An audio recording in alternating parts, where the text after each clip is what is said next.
G'day, you mad rooters, and welcome back to the Black and Yellow podcast. Firstly, I want to thank everyone out there for their support over the last few weeks. But you know what they say, you can't fucking kill a weed, baby, and we're fucking back. First, I just want to, talk about the missing elephant in the room, or should I say, the lack of, or the person with no hair, and like his hairline, he's decided to disappear. But hey, we're back, and we're totally different. We got a new co-host. He's he's Chiefy's number one fan. He can only just fit in the screen with his massive head. Oh, Calvin, how are you going there, brother? Yeah, not bad. Pleasure to be on again. And just want to say something quickly. I'm not here to take Andy's spot, but thank you very much to Andy for what you've done. And I'm sure there's not just me, but other people who appreciate what you've done for the Phoenix community. So yeah, look after yourself as well. Yeah, so Andy has decided to basically he's decided that he just wants to be a regular fan. So for respect to that, we respect his privacy and whatnot. And I know he's pretty keen to jump on every now and then, and I think he's also keen to see all the mad rooters down in Wellington at the Featherston again, and going hard in the fever zone. So, but we're also joined by another legend. Do you want to welcome him in, seeing as though he's the co-leader of the supporters group? Yeah, so we've got number one fake fan, the main event, Smitty, back on again. Good evening, Phoenix members and fans. This is the Black and Yellow podcast. It's time to fire the hell up. Fucking cheers, brother. It's good I'm to on be the back. water, so How good. Hey, we thought, first episode back, start of the new season, why not get the main event in? Oh, both the fake fans on the pod at the same time. Show's gone downhill, but it's good to be back. It's good to have the podcast back. It's good for everyone. Yeah, fuck yeah, man. Hey, no, it was truly though, like to everyone out there, thanks heaps for everyone's support. Yeah, it just goes to show, it doesn't go to show, but it's just awesome to have the backing of everyone, from the club, players. Chiefy reached out, all the supporters, and we're going to keep this show on the road. So fucking try and stop us now. How's everyone's weekend? Not too bad. yeah. Oh, you go first. No, you go on. You're the guest. You go. Not too bad. Was wrestling down in Palmerston North. Didn't get the win, unfortunately, but I think I broke a rib or cracked a rib. Took the guy's finish, which was a moonsault, backflip off the top rope, landed on me, was a bit winded, and then, I've been whinging like a bitch all week about it, but still surviving. You know what they say, eh? If you got a broken back or whatever, it's just fucking whinge about it all week. Be a man. Yeah, that's pretty much what I've been doing. You Okay, whinge what about about you, it in Kel? quiet so nobody else cops your shit for it. I'm still What did I battling do on bloody the hockey weekend? injuries, man. Hockey, fucking nothing. Bro. Nothing worse than a stick to the shin or a ball to the face. Yeah, man. Oh, yeah. You don't like balls on the chin, Calvin? I walked into that. Hey, oh fuck. Yeah. How was my weekend? Yes. I was going to say I didn't really get. To be fair, no, I did. I did get up to a bit actually. Went out shopping, didn't buy anything, just window shopping as usual. Went round to parents' place, had a feed, which was good. Caught up with the family, and then went round to Foster Crews. There was only, I think, 2 of the boys there. Everybody was out. I think a few of the boys were away doing other things. So caught the game with Leon and a couple of the other guys. Obviously we'll go into the the depths of the game in due course. But yeah, that was sort of my Saturday, and Sunday was pretty chilled. Just went out to the beach on Sunday and sort of just whacked around and enjoyed the sunshine before football takes over my life for the next 6 months. That's it, man. That's it. And it's getting warmer too, eh? I don't know what it's like down in Wellington, but she's been mid-20s here. Yeah, so my weekend, man, the fuck, weather's mint up here. And I went and watched on Saturday, the Phoenix Reserves, the men's side play against Auckland United. Fucking I'm loving this National League. I'm getting to watch a lot more Knicks, even though it's the reserves, it's still get to support the Knicks club. So You've probably been to more I'm happy Resi's about it. games than first team games now. I will soon. Mind you, before Auckland came around, I was going there. There was about 2 or 3 games up here I was able to watch. Well, it's But quite good as well because it's almost like it's like a different atmosphere, but like it's more chilled, I guess. Like way I guess more. that's going to happen because you've got your Resies versus your first team and that. But it's kind of good. You've almost just get to sit there and you're invested, but you kind of just take in the game for more of what it is. Like I guess when you're at the first team games, you have a few drinks, you get all hyped up, and it's kind of like the atmosphere of it. So you're not necessarily just taking in the football for what it is, but with the reserves, I guess you do a bit more of that, which is pretty cool. Yeah. No, it was. I'll talk about it a bit soon, but it's great for the family. I took the whole family around and kids running around and whatnot, and playgrounds nearby and all that sort of carry on. And then, fuck, she was hard to get up on Sunday morning, man. After that 2 o'clock finish. Yeah. Yeah. Yeah. So So full disclosure, I fell asleep at half time, so I thought the final score was 2-1 because I woke up on Sunday morning and I was like, shit, 2-2. How good. yeah, yeah. I think to be honest, there's got to be a lot of people out there that would have switched it off after 2-0, especially being that late at night. I was pretty close to doing it. But it was also around that time where they did score that second goal where we started to get our fucking arse into gear. So, but yeah. Anyway, my Sunday, I worked all Sunday, but then that turned into a good full Sunday sesh on Sunday afternoon. So I was a bit dusty Monday morning. Ooh, 2 big nights in a row. good stuff. Yeah, yeah. Anyway, so like leading up to the game, 11:45 kickoff. Is it usually 11:45? I'm pretty sure it's usually 10:45. Nah, Perth has always been, I think, crack at midnight, I think, because regardless, I think Perth is don't quote me on this, but Perth is a different time zone to the rest of Australia, I think. Like it's on its own separate time zone as well. So Fucking I'm pretty sure. thanks for that lesson there, Calvin. He But discovered what yeah, time zones were the other week when he went over to Aussie. no, yeah. When you don't travel very often and you're overseas and then you go, oh, that's right, it's fucking, you're 2 hours ahead or you're 2 hours behind. When you travel, do you even bother changing your? Oh, mind you, everything switches over automatically now. But back in the day Does it when phones automatically, didn't do bro? it, you just leave it.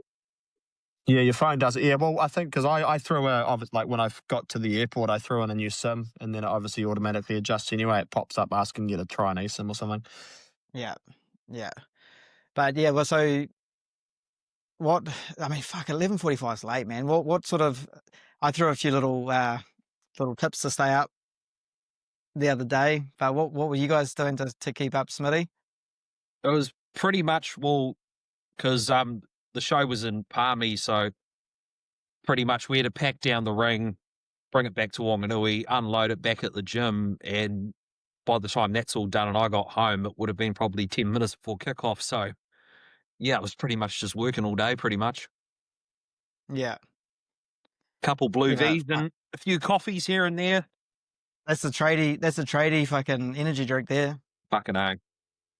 Throw in an Irvine's pie and you're away. Few vapes. Yep, got the book. Nice. What about you, Calvin? You're at the Foster Cres. Yeah, well, I mean, I was having family dinner, so I finished that up. Went back home, dropped some stuff off, and then shot round to Foster. I think I got there maybe 20 minutes into the Victory Auckland game because I was like, well, I think we were going to watch the cricket, but then that got called off, so we're like, oh bugger it, we'll throw the Auckland game on and. On the Vuck, unfortunately, they didn't win. I mean, it was I mean, I don't know if you want to go into that game, but it was not as entertaining as I thought it could have been. But I guess that's what happens when you've got two sides who were in the semis last year. That's kind of what happens in those, first few games. So, Yeah, yeah, yeah. Yeah. I was like, sweet, the cricket's on, because that's a 10:30 sort of finish, that cricket. And I think it was the innings break, and Govold, I was like, oh fuck, what now? So Mrs. was heading off to bed, so I gave her a little wink, like fucking few hours to kill here, love. Quarter of an hour. Anyway, yeah, 5 minutes. But anyway, we I was in the bedroom. Daughter knocks on the wall. I'm like, fuck's going on here? We're not being overly loud. She goes, someone's at the door. Go open up the door.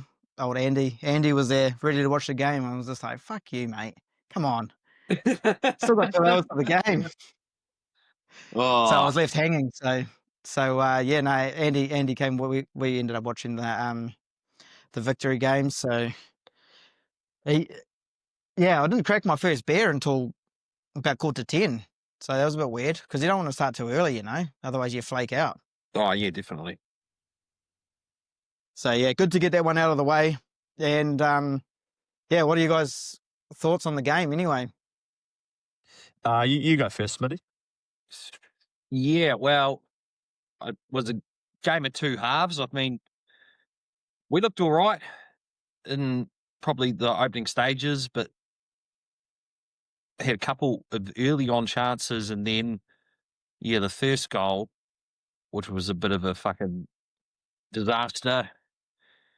And I thought to myself, let's be positive, and then, thank God for those 2 offside calls, because we could have been staring down 4-0 in the first half. And the PTSD from last season was creeping back in, but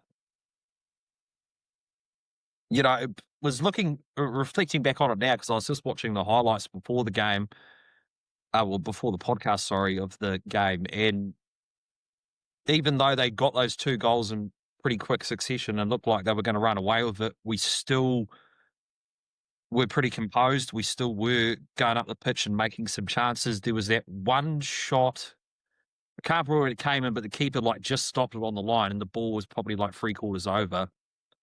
So I'm thinking, it was good to see that they were still fighting back. And then, of course, right in the injury time of the first half, Eze gets that beautiful finish, and it's like, fuck, we're still in this, because it's always an absolute kick in the guts scoring right before half time. And obviously, as I said before, didn't see much of the second, but I saw Tim Payne. He had that fucking absolute beautiful shot that the Perth keeper just pushed away. And then obviously in the 70th minute, Armiento getting the finish off that cross into the box from Tim Payne, and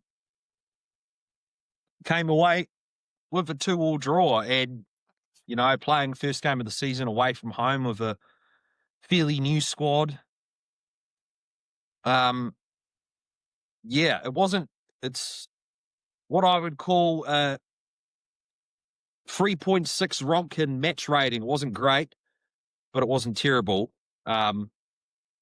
If anyone's ever watched Chernobyl, you'll understand that reference. But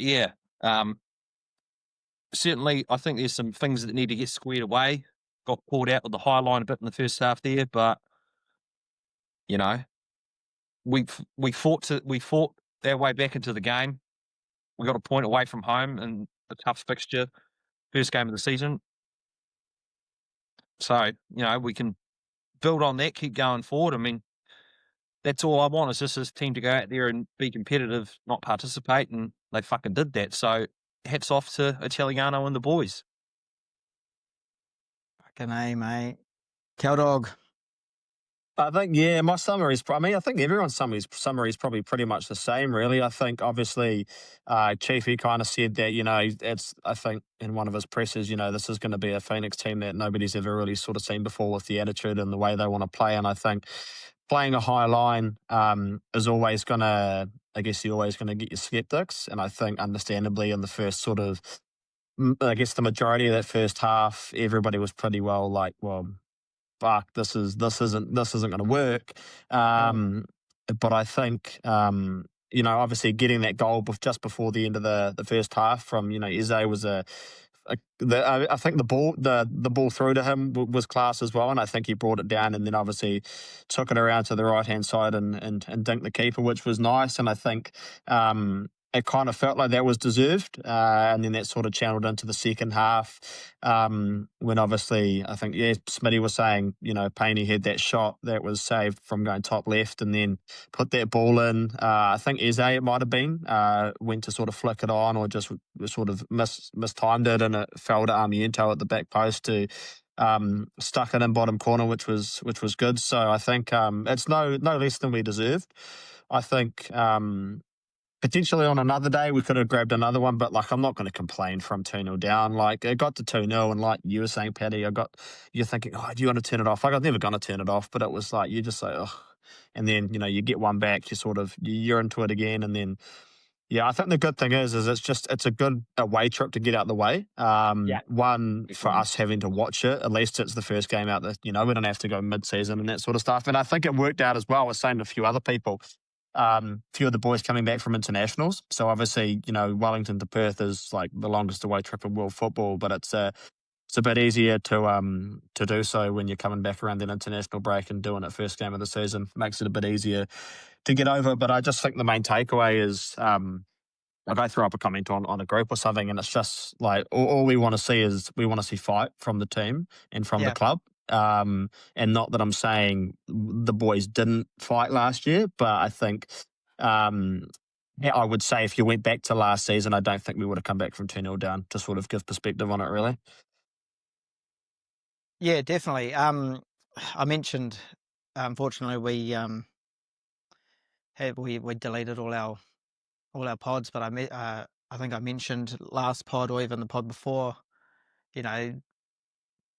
a good bonding session is just lock them in a locker room and with a keg, and that no one's allowed out until the keg's finished. And it looked like they had that bond, like they had that fight, and you could see, those two goals are pretty soft, and it was almost like,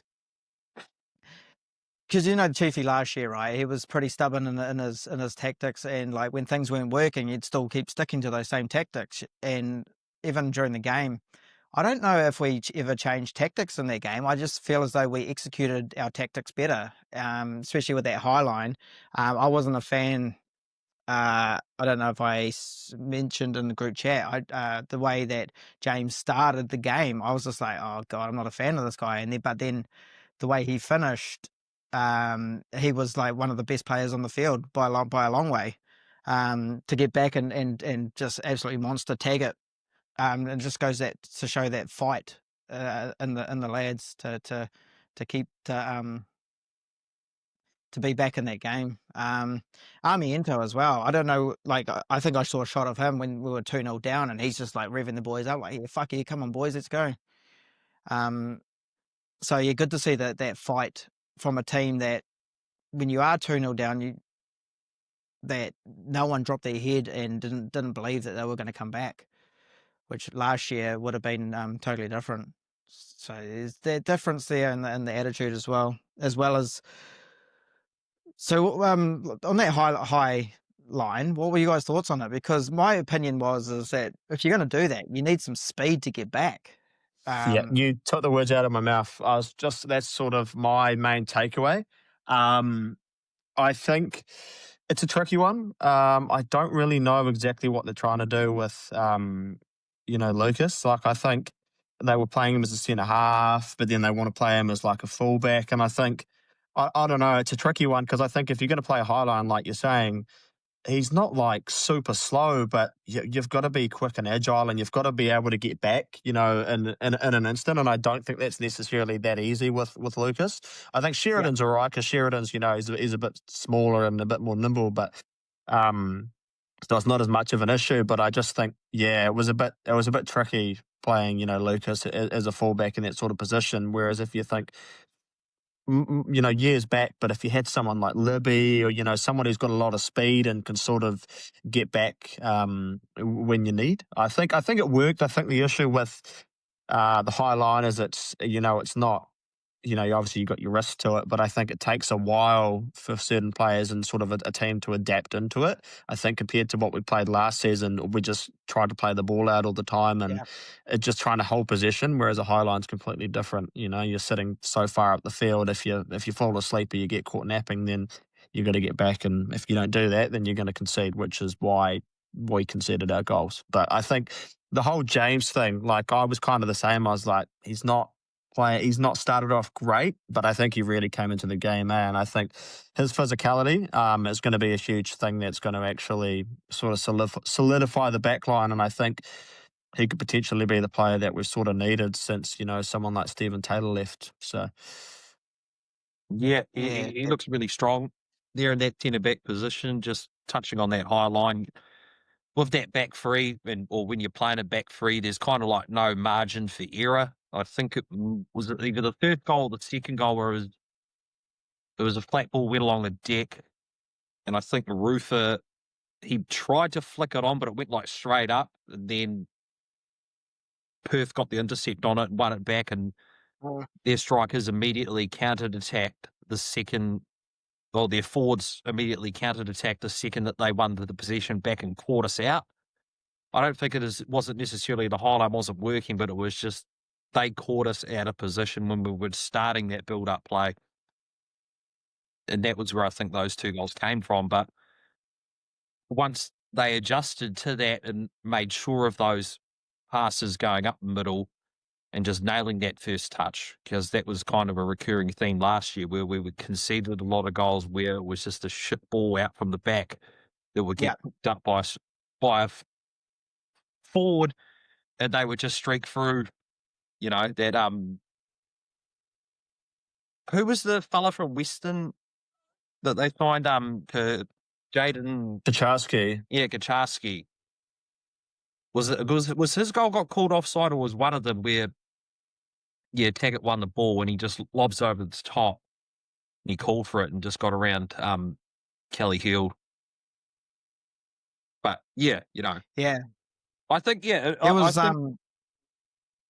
I think it'll take him a bit more time to get into the swing of things, get into that, build that momentum, build that cohesion.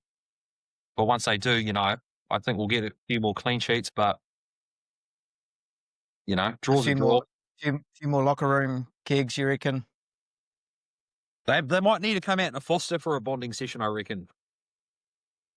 Yeah, definitely. Get them on the 100%, Foster, man. bro.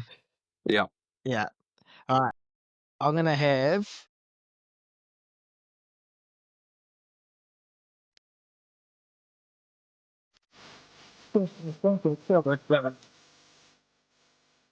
fucking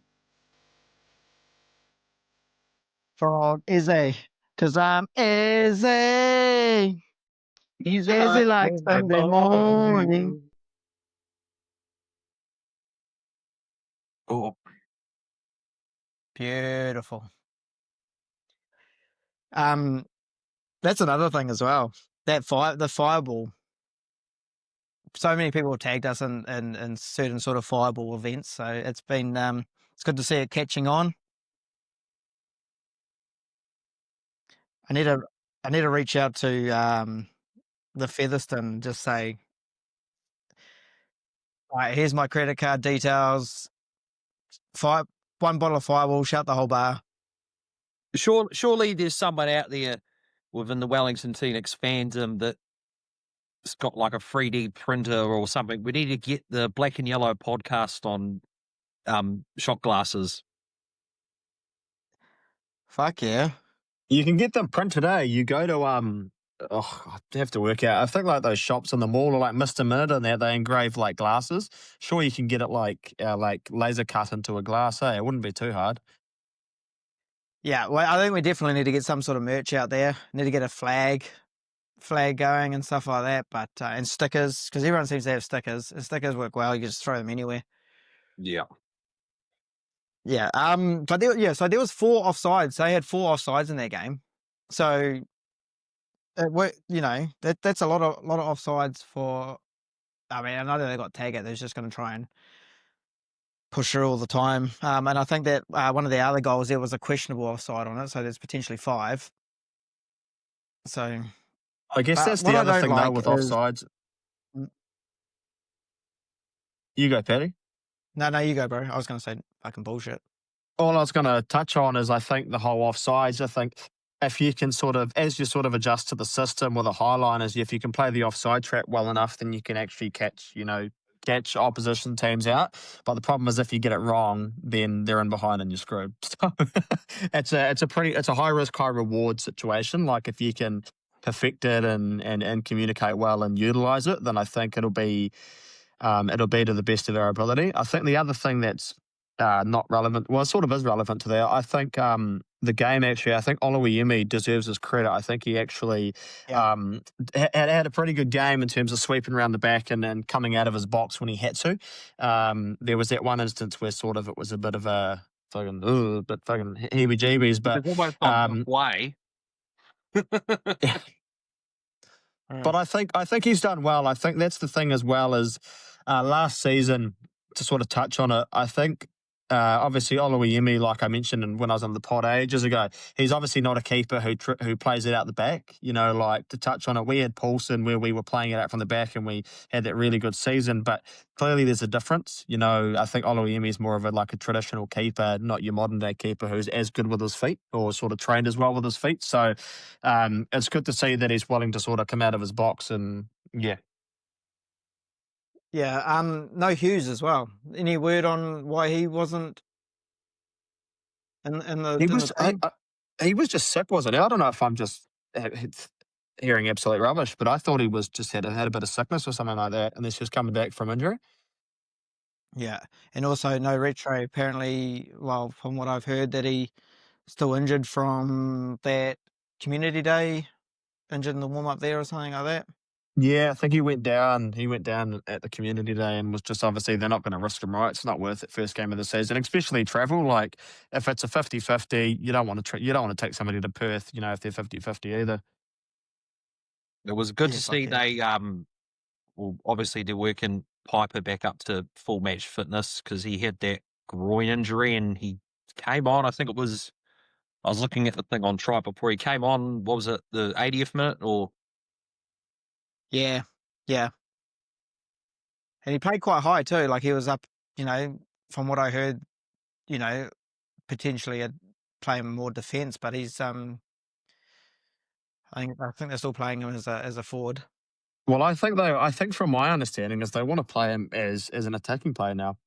Yeah. So as a winger, which it's a tricky one. I can understand how there's a certain way to utilise it. I just would have thought if you had attacking players more specific, then you'd actually use them as to using Piper. But I mean, he looked all right. Like, I mean, it was only one instance, right? But he had that chance where he took his man on. He was never actually going to, the likelihood of him actually getting a delivery and was pretty sort of low down, but he actually put the ball past his man, won the foul, and gives us that sort of rest and then that chance to get a set piece. And so I think if he can do the simple things like that, he's only going to get better, which is promising. So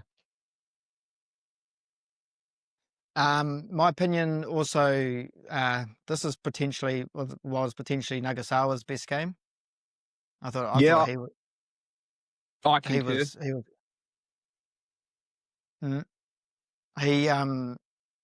he put that ball through for Eze. So not only like he gave that ball and it was a good ball to Eze, but Eze still had a lot of work to do to score that goal as well. So it was a good ball to Eze, and then for him to get around Caltech, and then chip over the keeper, and then put Wooten into the net. It was pretty awesome, and right on half time too.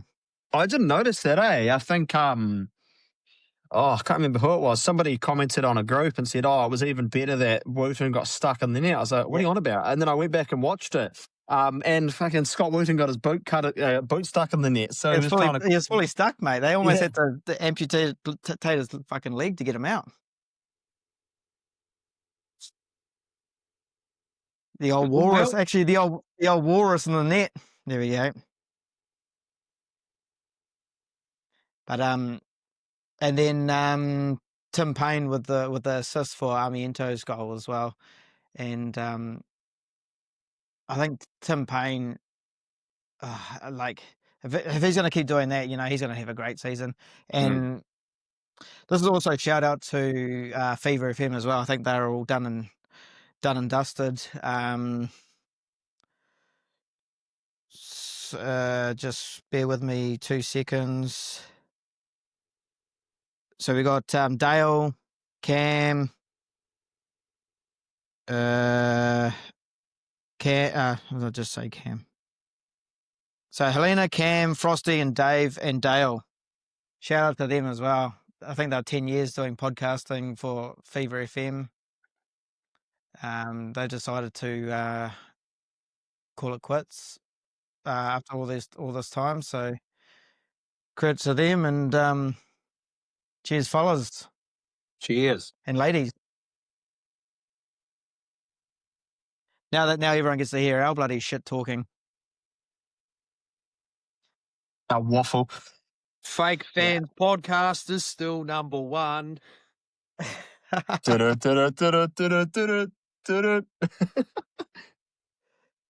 Yeah. Anything else you guys want to add to that game? Oh, It's just good to we had 70 something % possession in that game, so it felt as though I know we're 2-0 down, but to claw a draw was pretty good. But yeah. if you're looking at that, it's like shit, we should have won that and with more shots on goal. Yeah. I'll take it. You know, You got to take it, eh? yeah. You know, this season it's about managing expectations. Let's not get carried away. Just one game at a time. Let's build, and let's just go forward, and let's move on to the fucking Raw this weekend. I think to sort of touch on that, Smitty, is it's quite funny, and it's not like you want to act like you're negative, really, but I think going off last season, I think we all went into the last season off the back of the season before with expectations understandably high for most people, not sort of realising that we'd lost probably some of our best players, or some of our best players essentially, and we weren't going to have the same season. So I think we were all pretty disappointed. On top of the fact it was a terrible season, I think it was kind of surmounted by the fact that we all had higher expectations as well. So I think not in a well, it's going to sound negative, but it's kind of nice to go into the season with not so much expectation, because then you don't almost get like false hope, respectfully, if that makes sense. Like, if we had like an amazing team and then we ended up not making the finals and we were just shit all year, then it's gonna it's just gonna. Whereas back in the day, you go back 10 years and we had a season like last season, you'd be like, oh, same old Phoenix, like, respectfully. It wouldn't be a surprise. But and I think that's why I think obviously it's different, but I'm really looking forward to the women's team. I think the general consensus is everyone's pretty excited, and we've got an amazing squad together, and obviously having Bevan has obviously helped get a few different recruits over the line. So it'll be interesting to see how they go, and I think it'll be good to have everybody with a bit of optimism. It'll be pretty interesting. It's like the roles are reversed, with everyone having the high hope on the men's in previous years, and not really, we didn't really have the squad for the women's, and now we've got the squad for the women. So the expectation for the women, for them to do really well. I do hope that it doesn't work against them. Yeah, that's the thing. You want them to almost. I mean, you want them to live up to the expectation, really, right? Because it's good to have a lot of positivity and that everybody's confident, like they'll thrive off it. But it can also be a reverse of there's so much expectation, it can almost become too much. But I mean, that's why you do all your things, and you got to cope with the pressure and that sort of thing, right? Like if you want to win things and you want to be the best team in the league, you've got to thrive under that pressure, which is why those, the best players in the competition enjoy the pressure, I guess. Yeah, it's I feel as though they've got the people around to to help deal with that sort of pressure as well. The whole Phoenix behind the scenes, there's some solid professionals and stuff like that with the whole NCIS and all that sort of stuff, and with who they recruit, with also just the whole mentality with everything now, and dealing with that sort of expectation. But I just feel as though these guys, like, they won't. I don't think they'll buy into it too much. Like, they just want to go out and play. Yeah. I was just about to say, they Kelvin. probably.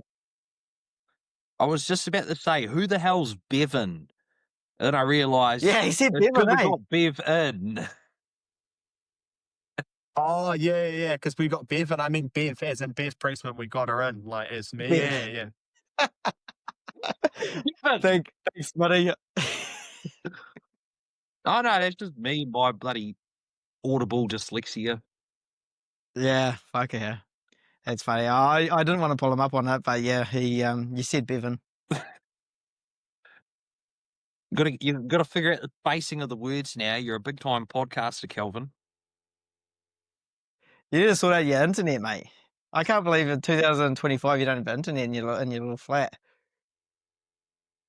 I mean, we do. It's just, it's not very reliable, so I wouldn't want to be cutting in and out. I don't know. I mean, I don't know how you've got internet in Wanganui, Smitty. I didn't think they had internet there. I thought they still ran off wires and tin cans. We were like the first place in the country to get fibre. Thank you very much. Mate, I'm a fibre technician by trade. I'm a veteran of 4 lockdowns. When you speak to me, you show some respect, you young whippersnapper.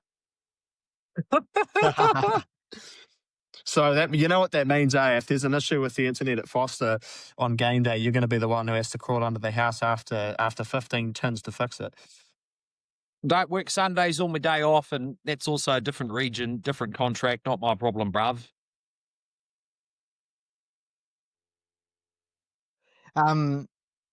So game this weekend, Brisbane. I mean, I think I pretty much, I don't know. I think I may have written bloody Brisbane off for the season, but they started with a bloody hiss and a roar. Excuse the pun.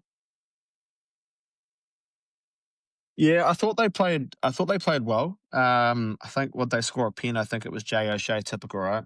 Yeah. Dagsman from the penalty spot. They played well. I think in saying that, there's nothing that I saw out of them versus what I saw in us that means we don't have a fair chance of beating them on Sunday.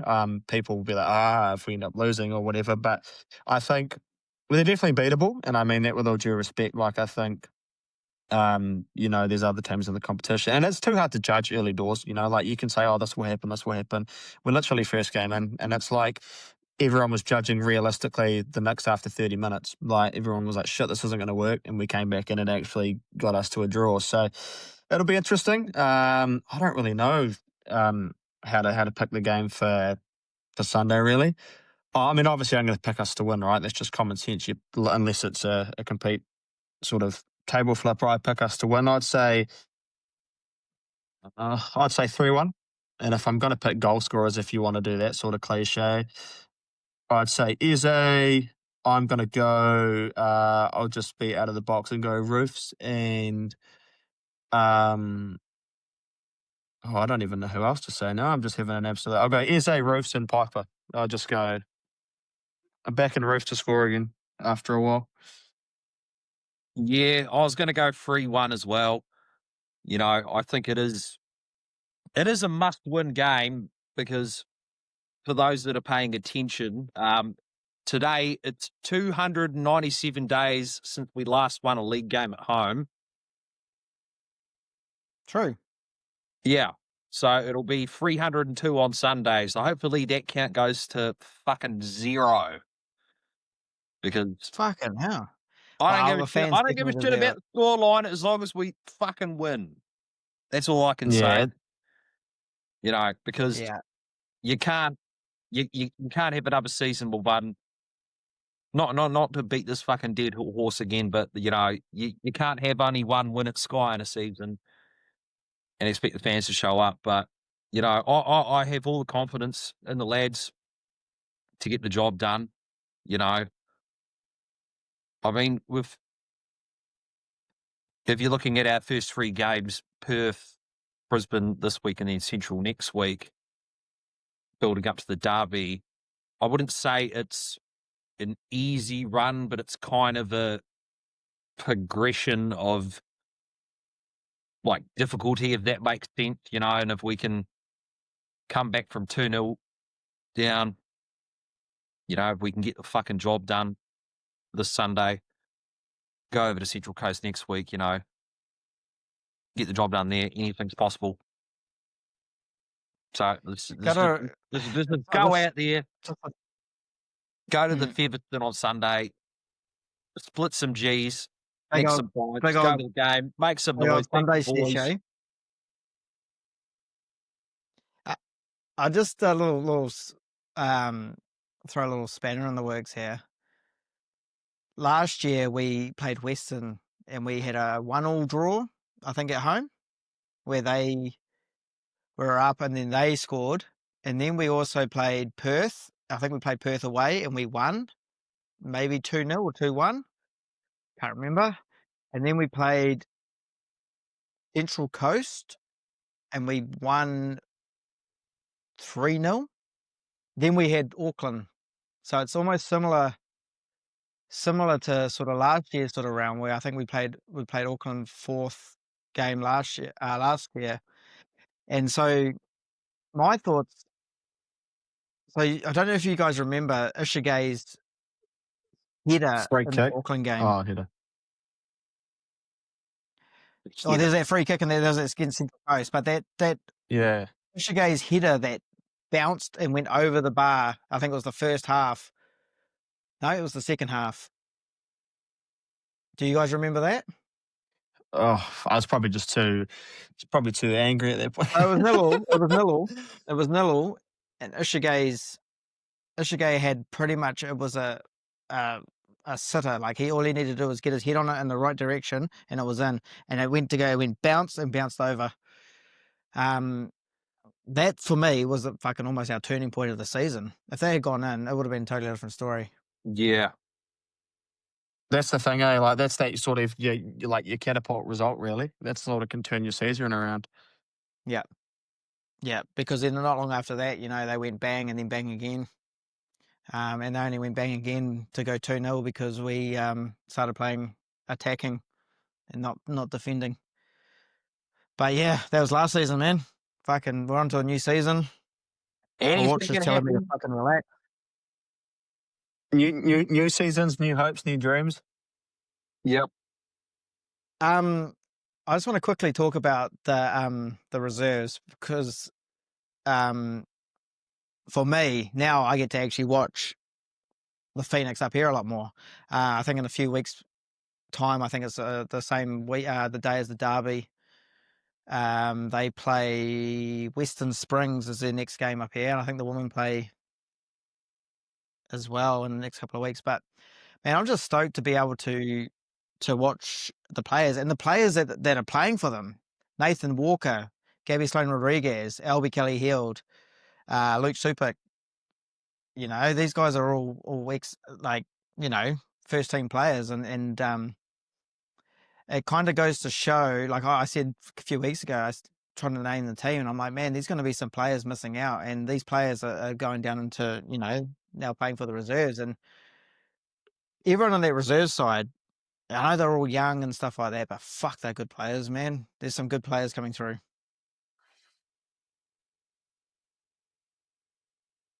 I think it's I think the good thing with the reserves is we always, and I think it's obviously, you know, the boys who are down there playing in the reserves respectfully probably aren't, you know, the happiest with it. They'd rather be on the first team, but I think it shows you we're progressively getting more depth now than we used to have. You know, like we've got all these youngsters that are being pushed to the reserves because they're trying to push their way into the first team, and it's that whole healthy competition actually is a good thing. You know, Albie's come back from an injury, which is awesome that he's back. So, you know, welcome back to him and well done. But it's good because he'll now be pushing Josh. And I think it's similar to the whole Paulson scenario with Duncan and AP is the whole time Paulson was in goal, Dunks was pushing him the whole season. And Yeah. unfortunately, Dunks never got a game, but it just proves a point where Dunks then went to Melbourne and then obviously got to the final with them and that sort of thing. It just shows you that, you've got that competitive competition. It'll naturally drive you to be better, because if you fall off at training and in game, you know that, especially as a goalkeeper, your position is getting snapped up in 5 seconds. So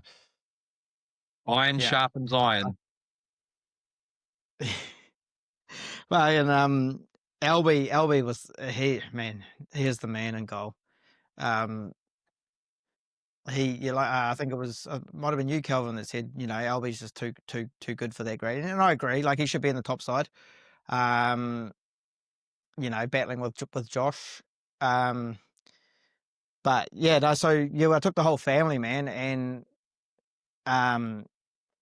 just the whole. It's like almost like club rugby, There's bars open, everyone's all on the sideline, kids are running around. Being able to sit basically behind the coach, the players, the reserves, and the coaches, and hearing everything on the sideline. You're hearing players fucking, come on, fucking blah, blah, blah, fucking kill him, fucking kill them, kill the cunt, and it's just like, fuck yeah, this is mean. yeah, it's a lot more authentic. It's no Yeah, different to going to a like they do the same things at first team games, but it's a lot more authentic because you can sort of immerse yourself in the environment because you're a lot closer. yeah. Shout out to Hayden Thomas as well. He messages and thanks me for rocking up to the game. So I appreciate him, and fuck, he's a solid player too, coming through as well. But like Nathan Walker, man,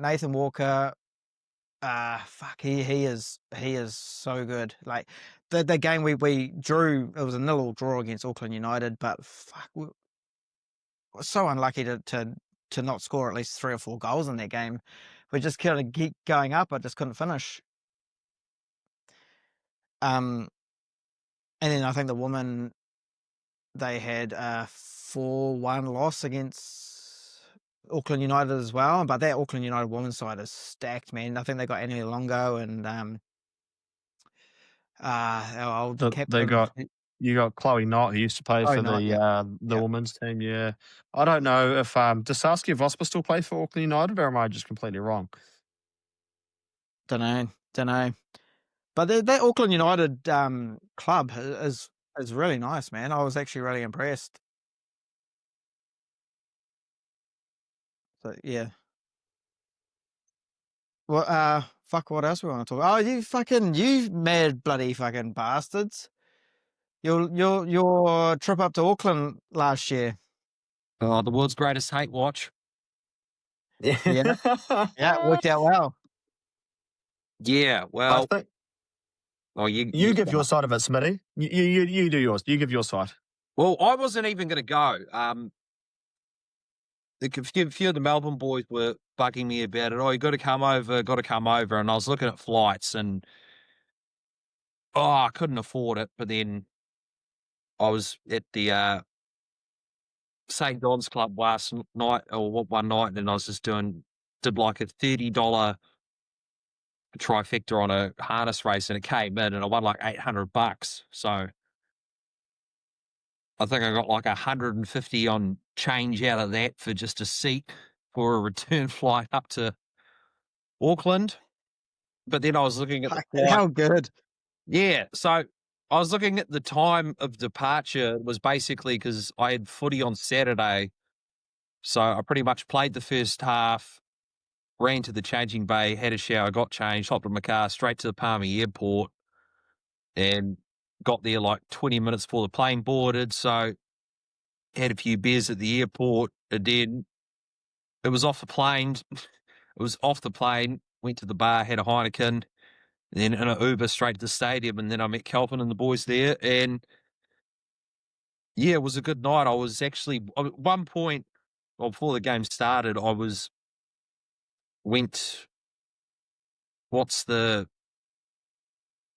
the stand we were in for the derby, but the other one. I went under there to go get some drinks. Yeah.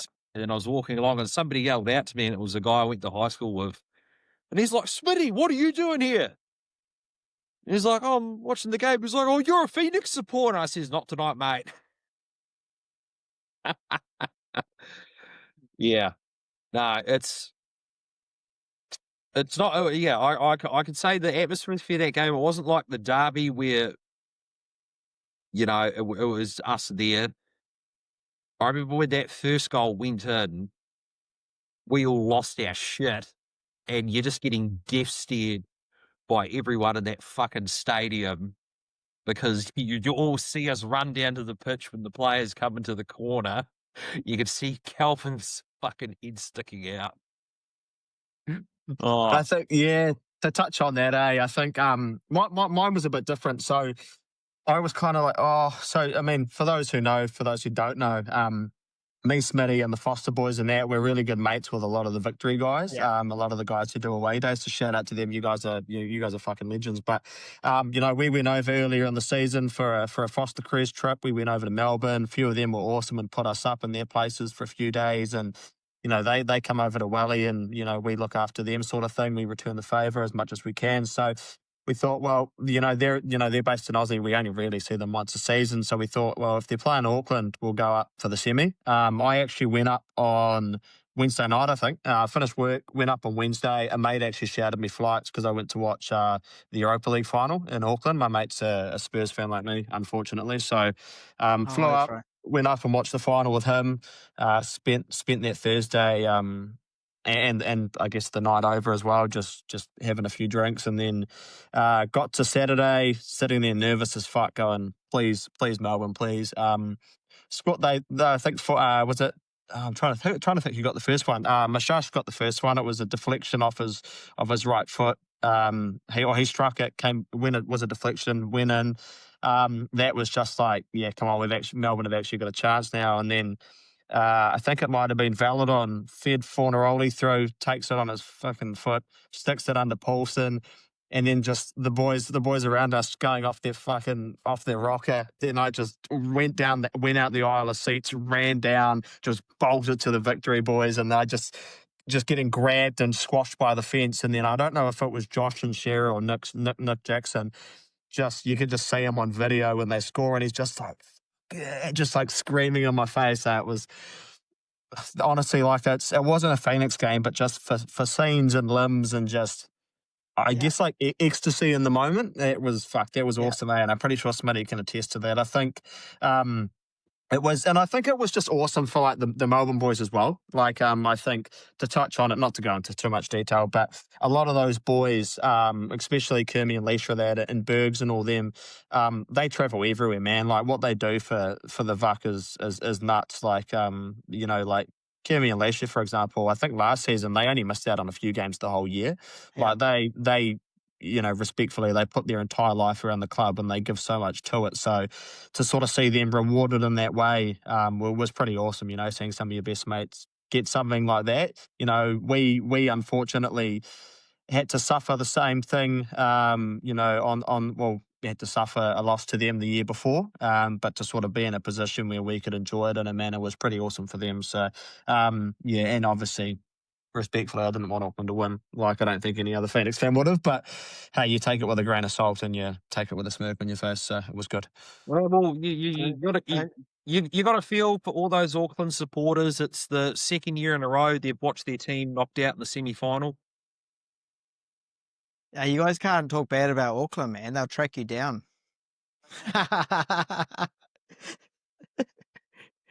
Oh, fuck. I don't, who cares? But yeah, no, it just goes to show as well the relationships that Phoenix fans have with other supporters. There's no bad blood with anyone, Yeah, I think that's the one thing is you can almost have a bit of animosity within yourself, but like there's no point. Like like you'll sit there and watch a game and it's like, oh fuck's sake, and sometimes you might be like, oh blah blah blah, like you can Oh, shove one or anything, but it's like it's never really worth getting to that point because it's like you're not going to achieve anything. And one thing to touch on as well, I just thought about it, and obviously the person they probably won't even know what the pod is, but I would just honestly thought I'd touch on it because it kind of stuck with me really. So when we were leaving the victory game, I don't know, Smitty probably wouldn't have seen it because I think he was probably still down the front of the bay. But I was waiting to leave the bay, and some young bloke. Obviously, we had the Auckland bays stacked behind, and there was just the away bay in the corner. Came up to everybody, and fair credit to him, he was shaking everyone's hands, like, like good luck to you guys. Like, I really hope you guys go on and win it. And I was like, fucking good on you, man. Like, that was like a lot of respect if you're gonna, be very have a lot of humility and take a loss like that in that fashion as well with grace. I think respect to that guy.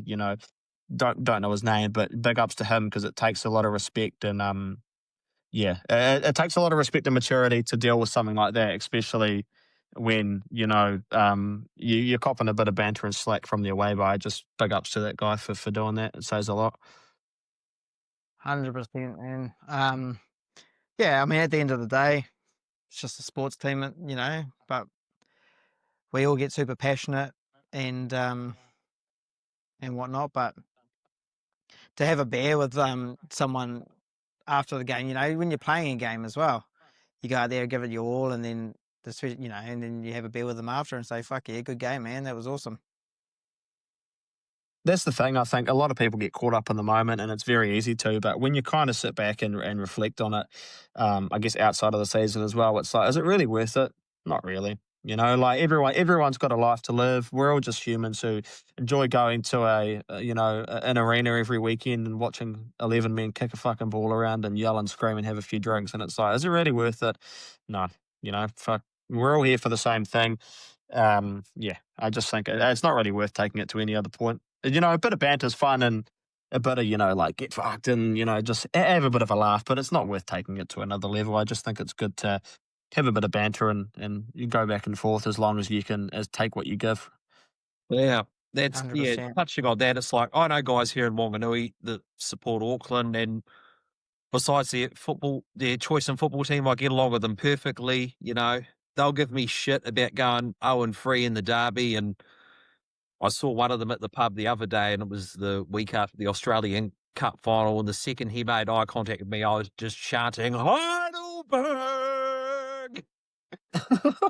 And everyone was just like, who the fuck's this dickhead? But, that's the thing. If you can, we may be adversaries, we can take the piss out of each other, or we can have a bit fucking laugh about it. We might be all fucking idiots, but if we can, carry on civilized, whatever. It's all in good Well fun. said, man. Well said. Plans for the season, Smitty? You're going to try and get to most of the games? Yeah, well, obviously, that'll be the plan. Obviously, going down next weekend, first derby, the derby through the away league in Auckland. I originally couldn't go to that because I had wrestling, but then the dates got moved, so I'll be going to that one. And then we've obviously got the Fever Tour. Hold on, let me bring up my calendar. That's Wellington anniversary weekend on the January the 19th, I think. It's the 19th is the men's day and the women's the 18th, I think. Yeah. So, because the women's game's on Saturday in Canberra and the men's game's on Sunday. So I think plan is for that. Most of us are either going to be flying over Thursday or Friday, catching the train down from Sydney to Canberra. It's only $50 each way and takes like 4 hours. Go down there, watch the Waihi Knicks, and then come back on the Sunday for the men's game because obviously Wellington anniversary weekend is the Monday off. So you're only having to book 1 day leave if you are flying over on the Friday or whatever.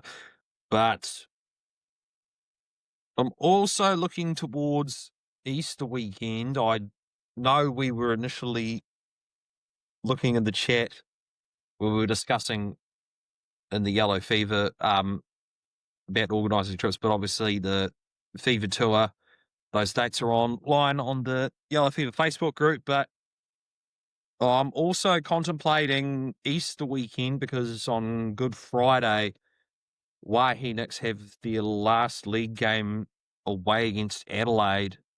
And I think it's a double header that night because Adelaide played Auckland at the 7 o'clock game or the second game, whatever it'll be. And then the boys play the VUC on Easter Sunday. But that'll also be in the middle of AFL, NRL season. So there's going to be live sport on in NPL. So there'll be some form of live sport on in Canberra.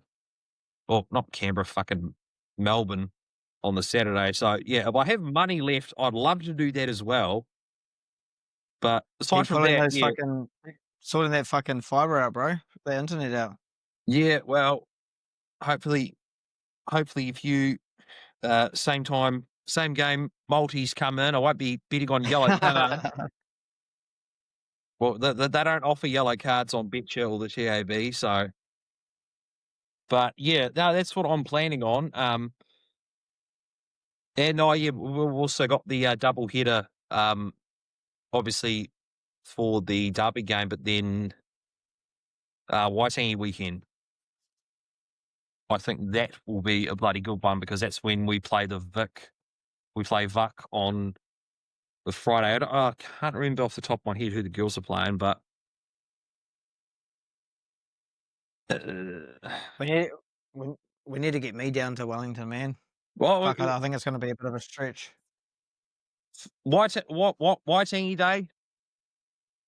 It's on a Friday. Don't need to book any leave stat holiday, brah.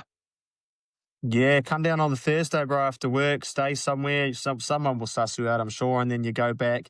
You spend 2 days. You go back on the Saturday if you want, or on the Sunday. Then I might be wrestling on the Saturday night. Or Waitangi there you go. weekend. You come down for a Smitty. You come down for the Knicks and Smitty having a wrestle. You can't good. say no to that. How good. There's a triple fucking header, that one. Exactly. Sounds like me, triple four hitter. Boys, you guys anything else to add in this pod? Can't think of anything off the top of my head. I'm just trying to think, really. dangerous. Yeah, I know. My brain doesn't function too often. When it does, it doesn't normally come out with very good Need an egg things. sandwich, bro. Yeah, exactly. I need an egg sandwich. The problem is, bro, I don't live in the CBD, so you can't get. There's no night and day where I am, so you can't go get an egg sandwich very easily. I don't think there's a night and day up here, eh? Actually, before we fucking finish, I got to fucking Fireball. fucking one more. Our Mento's gone.